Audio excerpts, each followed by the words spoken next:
Selamat datang kembali di pembahasan kita. Hari ini kita mau coba telusuri nih, gimana sih sesuatu bisa jadi hits atau populer di masa depan. Oke. Sumber kita kali ini bab 12 dari buku Hitmakers.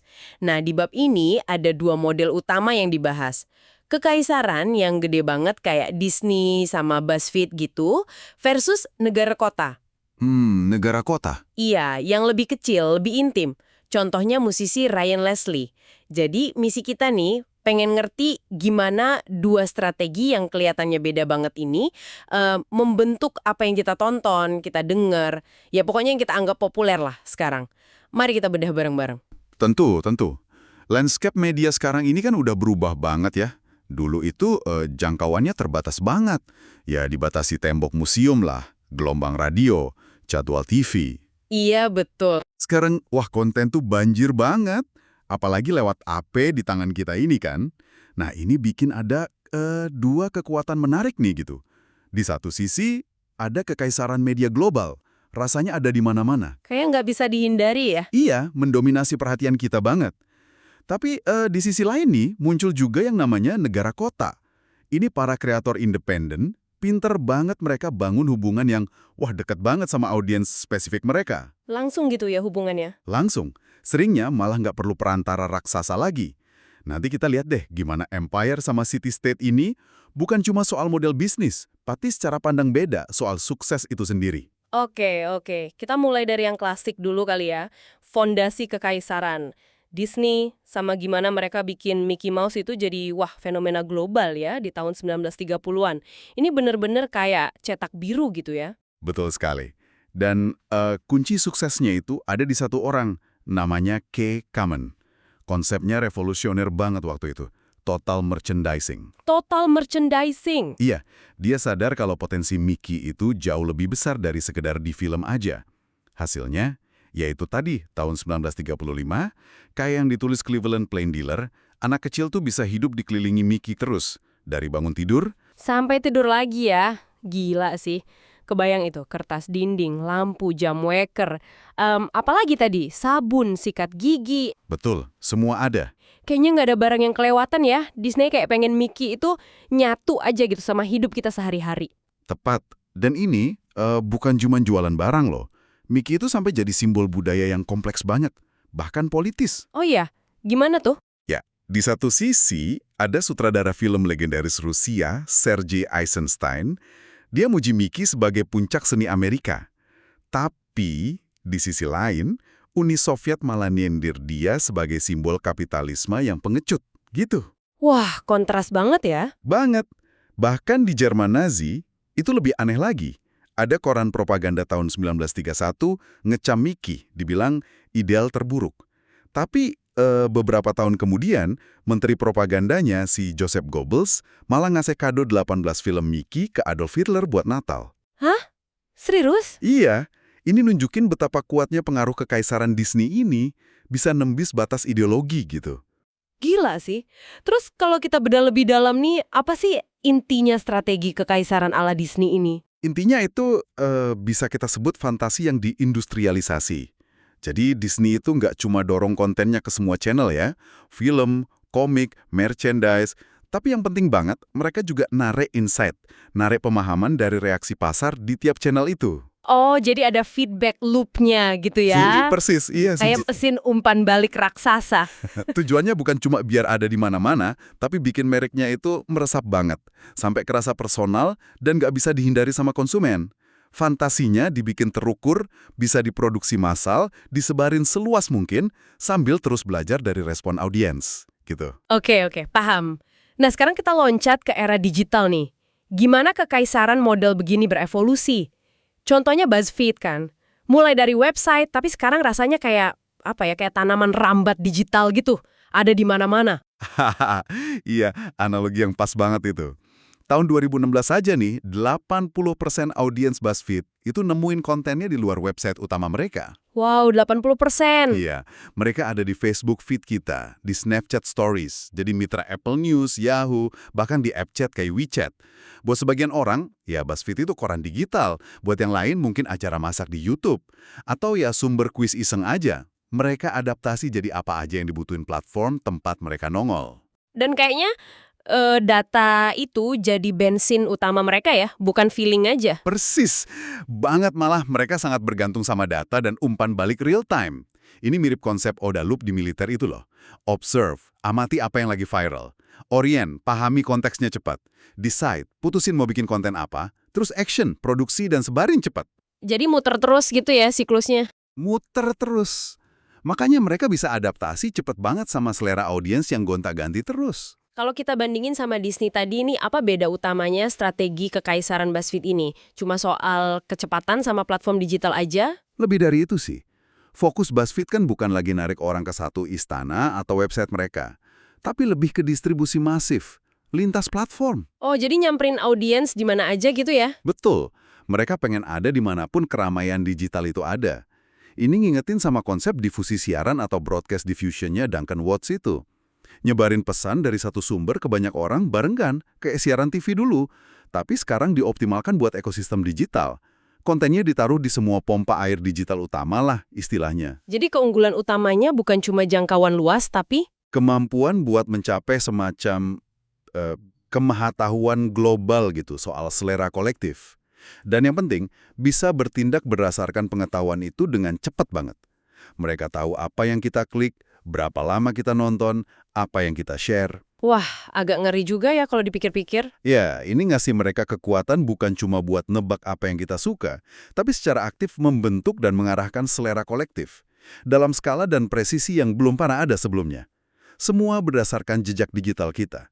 Nah, itu beda kuncinya dari kekaisaran media yang lama. Menarik banget gimana kekaisaran beradaptasi ya. Tapi buku ini juga bilang kalau masa depan hits itu nggak melulu punya raksasa-raksasa ini. Ada model alternatif disebut negara kota atau city state. Iya, betul. Skalanya lebih kecil tapi hubungannya katanya jauh lebih dalam dan langsung. Contohnya si musisi R&B hip hop Ryan Leslie itu. Ya, apa yang dilakuin Leslie ini emang cukup nekat dan beda banget sih. Dia itu secara harfiah ngasih nomor telepon pribadinya ke puluhan ribu fansnya.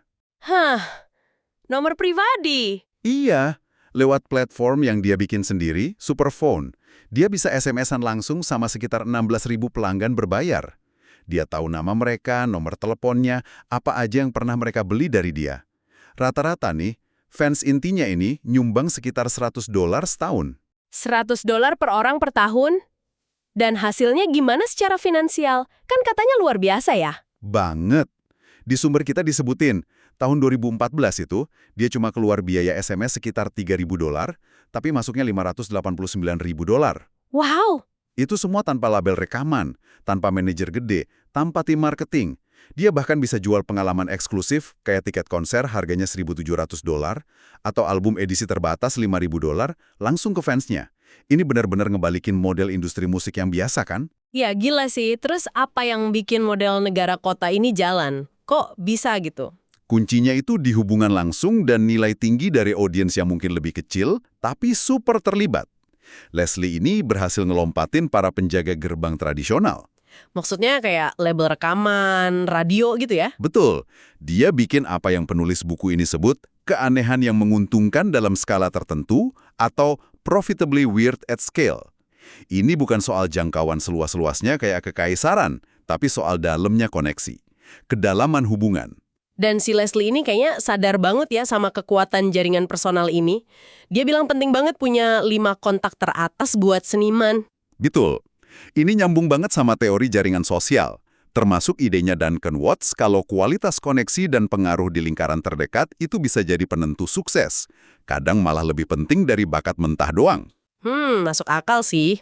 Model negara kota ini juga ada miripnya sama cara kerja Caltech Hits. Tahu kan, produk budaya yang mungkin nggak meledak secara masif, tapi dicintai banget sama kelompok tertentu yang ngerasa punya ikatan unik sama kreator atau karyanya. Ini soal bangun komunitas yang loyal dan bergairah gitu. Oke, jadi kita punya 2 jalur yang kelihatannya beda banget ya buat jadi hits di masa depan. Ada kekaisaran yang skalanya masif, jangkauannya global, adaptasinya pakai data. Terus ada negara kota, lebih kecil, hubungannya dalam, kreatornya pegang kendali langsung. Iya, kayaknya dua-duanya valid ya. Dan mungkin bakal jalan bareng terus gitu ya, ngebentuk lanskap budaya kita. Bisa jadi. Kita udah lihat kan, Adi, gimana Disney naruh fondasi kekaisaran lewat merchandise Mickey Mouse. Terus BuzzFeed adaptasi model itu ke era digital, pakai distribusi lintas platform sama data. Nah, sebagai kontrasnya, si Ryan Leslie bangun negara kota musiknya sendiri yang untung banget lewat hubungan personal langsung. Dua dunia beda, tapi sama-sama bisa bikin hits. Nah, bab 12 ini kan nggak cuma ngomongin dua model itu aja ya. Ada beberapa poin menarik lain soal tren media dan budaya secara umum. Kayak soal tarik-menarik antara demokratisasi sama konsolidasi itu. Bener banget. Teknologi itu kan di satu sisi emang bikin kreasi dan distribusi jadi lebih demokratis ya. Siapa aja sekarang bisa bikin karya, bisa nyebarin. Mirip kayak ketakutan si Son Philip Sousa dulu soal fonograf. Ternyata malah bagus buat musik. Tapi ada sisi lainnya juga kan? Nah itu dia. Di sisi lain, teknologi yang sama ini juga memungkinkan terjadinya konsolidasi kekuatan yang gede banget di tangan segelintir kekaisaran digital raksasa. Jadi ada paradoks gitu. Itu poin bagus. Terus gimana soal media lama, kayak TV gitu? Nah, TV tradisional sekarang ini ngadepin tantangan eksistensial. Mirip kayak yang dulu dia kasih ke media cetak atau radio. Fungsi utamanya kan kasih berita, cerita, olahraga.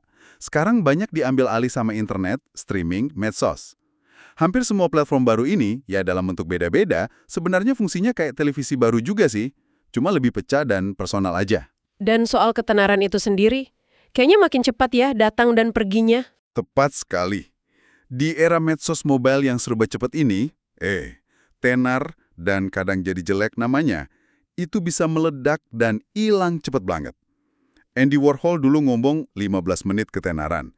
Sekarang mungkin lebih kayak 60 detik selebriti kali ya, sebelum perhatian orang pindah lagi ke sensasi baru. Siklusnya cepat banget. Ada satu lagi yang menarik nih, gagasan soal sifat Newtonian budaya. Tiap aksi ada reaksi. Ya, selalu ada dinamika tarik ulur gitu. E-book dulu diprediksi bakal bunuh toko buku independen. Tapi nyatanya, jumlah toko buku independen malah sempat naik di beberapa negara. Musik digital dikira bakal matiin format fisik, tapi vinyl malah bangkit lagi kan? Iya, benar juga. Banyak yang koleksi vinyl lagi sekarang. Nah, terus berita gratis berlimpah didanai iklan. Tapi beberapa penulis malah sukses banget pakai model langganan berbayar langsung dari pembaca setia. Selalu ada perlawanan atau penyeimbang lah terhadap tren yang dominan. Oke, jadi banyak banget ya dinamikanya. Terus, apa artinya ini semua buat Anda pendengar kita? Mungkin gini ya, ngerti bedanya strategi kekaisaran sama negara kota ini bisa jadi semacam kacamata baru nih buat Anda pas nerima banjir informasi dan hiburan tiap hari. Betul. Jadi bisa lebih ngeh gitu pas ada konten muncul di depan mata. Ini hasil algoritma kekaisaran yang emang didesain buat jangkauan maksimal atau ini datang dari hubungan yang lebih personal sama kreator negara kota? Iya, dan ini juga ngasih gambaran soal pilihan strategi buat para kreator sekarang. Mau cita-citanya bangun kekaisaran sendiri atau fokus ngebina negara kota yang lebih kecil tapi solid? Kan tantangan dan peluangnya beda banget ya di lanskap media sekarang ini. Nah ini nih bawa kita ke satu pemikiran akhir yang cukup bikin mikir sih buat Anda renungkan nanti. Model negara kota, Ryan Leslie, itu kan sangat bergantung ya sama hubungan personal yang kuat. Sama pengumpulan data yang transparan dari fans setia yang sadar ngasih info. Iya, bener. Di sisi lain, kekaisaran digital kayak Facebook atau Google, ya seperti yang disinggung juga di buku ini, mereka ngumpulin data gede-gedean. Seringkali caranya kita kurang sadar kan, tujuannya ya buat jangkauan dan personalisasi skala besar. Pertanyaannya jadi gini, mana nih dari dua pendekatan ini yang lebih sustainable, lebih berkelanjutan dalam jangka panjang? Atau mungkin mana yang secara etis lebih bisa diterima ya? Nah, itu dia. Apakah kedekatan model negara kota ini malah bikin tekanan baru buat kreatornya? Harus selalu ada buat fans? Atau justru ini jalan ke hubungan yang lebih otentik, lebih bermakna antara seni dan audiens? Sebagai alternatif dari pengawasan data skala besar ala kekaisaran digital. Gimana kira-kira? Sebuah pertanyaan terbuka yang menarik ya untuk Anda pikirkan sendiri. Terima kasih banyak sudah menyimak pembahasan mendalam kita kali ini tentang masa depan hits, menelusuri jejak kekaisaran dan negara kota. Semoga obrolan kita ini ngasih perspektif baru buat Anda. Sampai jumpa di pembahasan berikutnya ya.